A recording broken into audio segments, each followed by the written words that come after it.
என்னைக்கு ஒரு மனுஷன் தேவனுடைய உறவை துண்டிச்சுட்டு என்னால் முடியும் அப்படின்னு சுயமாக ஒரு காரியத்தை செய்ய ஆரம்பிக்கிறானோ அந்த காரியத்தில் அவன் நிச்சயமா ஜெயிக்கவே முடியாது.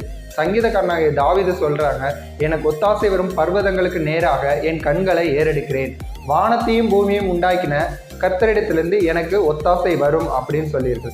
இங்க சங்கீதக்காரனாகிய தாவீது என்னால முடியும் அப்படின்னு ஒண்ணுமே சொல்லலை, எனக்கு வேண்டியதை என் தேவன் அருளுவார் அப்படின்னு அந்த தேவனோடு இருக்கிற அந்த உறவை தான் அவர் மென்ஷன் பண்ணி காமிக்கிறாரு. அவர் ஜெயமாவும் வாழ்ந்தார். இன்னும் நிறைய சாட்சிகள் நம்மளுடைய வேத புஸ்தகத்துல இருக்குது. உங்க வாழ்க்கையில உங்களுக்கு தேவையான நன்மைகள் எல்லாவற்றையும் அவர் மாத்திரம்தான் உங்களுக்கு நிறைவே அருள முடியும். இன்னும் சொல்ல போனா நீங்கள் வேண்டிக் கொள்வதற்கும் விரும்புவதற்கும் மிகவும் அதிகமாய் செய்கிற தேவன் அப்படின்னு தான் நம்மளுடைய தேவனை பத்தி இந்த வேத புஸ்தகம் சொல்லுகிறது. அப்ப நீங்க கொஞ்சமா விரும்பினா கூட சரி, அதை நிறைவா அனுபவிக்கும்படியாக தேவனுடைய கரம் உங்களோடு கூட இருக்கு. கர்த்தர் உங்களை ஆசீர்வதிப்பாராக. ஆமென்.